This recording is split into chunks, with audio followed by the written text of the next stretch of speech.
Hello అండి, నేను లలిత. నమస్తే అండి. ఈరోజు నేను దొండకాయ పచ్చడి చేస్తున్నా అండి. దానికోసం ఒక 10-15 దొండకాయలు తీసుకొని శుభ్రంగా కడిగి కట్ చేసి పక్కన పెట్టుకోవాలండి. ఇప్పుడు దాంట్లోకి కొంచెం చింతపండు నానేద్దామండి. కొంచెం చింతపండు తీసుకొని శుభ్రంగా కడిగి నానబెట్టి దాన్ని కూడా పక్కన పెట్టుకోవాలండి. ఇప్పుడు స్టవ్ వెలిగించి కడాయి పెట్టేసి దాంట్లో 1 స్పూన్ ఆయిల్ వేసి దొండకాయలు ఫ్రై చేయాలండి. దొండకాయల్లో ఉన్న నీరంతా డ్రై అయ్యే వరకు ఫ్రై చేసుకోవాలండి. ఇప్పుడు దొండకాయలు ఫ్రై అయిపోయినాయండి. ఇటు పక్కన పెట్టి చల్లారిన తర్వాత ఒక జార్ తీసుకొని జార్లో దొండకాయలు వేసి సగం స్పూన్ కారం కన్నా కొంచెం తక్కువ సాల్టు,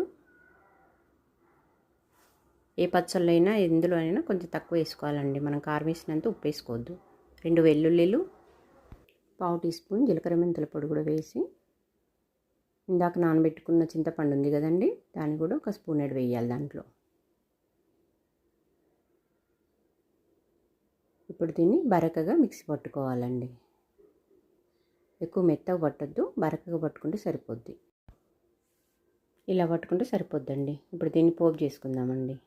ఇప్పుడు పోపు కోసం స్టవ్ వెలిగించి కడాయి పెట్టి అందులో 2 స్పూన్ల ఆయిల్ పోయాలండి.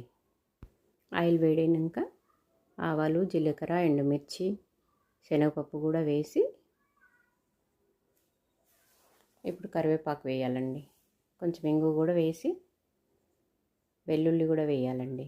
వెల్లుల్లి ముందే వేస్తే మాడిపోతాయి, కొంచెం లాస్ట్లో వేస్తే బాగుంటుంది స్మెల్. ఇప్పుడు దీన్ని చల్లారబెట్టి మనం పచ్చళ్ళలో కలిపేసుకోవాలండి. ఇది వారం రోజులు నిలవ ఉంటుందండి.